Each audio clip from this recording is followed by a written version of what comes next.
In his apparent attempt to address Japan's gender inequality and boost the nation's economy, Japan's Prime Minister Fumio Kishida plans to have 30% of executive leadership positions be filled by women by 2030 in companies listed on the Tokyo Stock Exchange's prime market.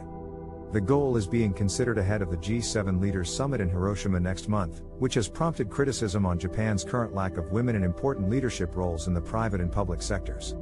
In recent years, the number of women in executives' positions appears to be growing. However, there is still an apparent gender gap. The Cabinet Office survey of major companies shows that only 11.4% of positions were filled by women in 2020, which needs considerable improvement to meet the target established by Kishida. Political parties have taken steps towards recruitment of more female candidates with a nationwide gender equality law that requires them to make efforts to have an equal ratio of male and female nominees. In the last election, an impressive 28% of upper house seats were won by women, and the recent round of local elections saw a record 7 women voted in as mayors in smaller cities. Additionally, a female member of a government panel, Shoko Takahashi, made history when she brought her 2-month-old baby to a meeting at the Prime Minister's office.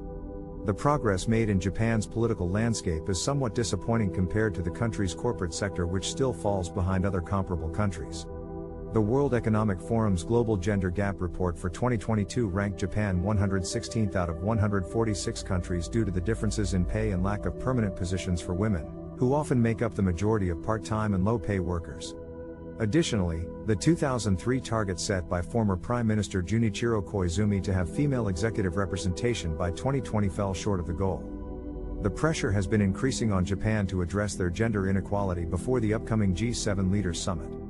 The world's biggest sovereign wealth fund recently stated they would vote against board nominations at Japanese companies with no female directors, which affects as many as 300 listed companies. EU Commissioner for Jobs and Social Rights Nicholas Schmidt agreed that Japan's gender gap resembles Europe's circa 20 to 30 years ago.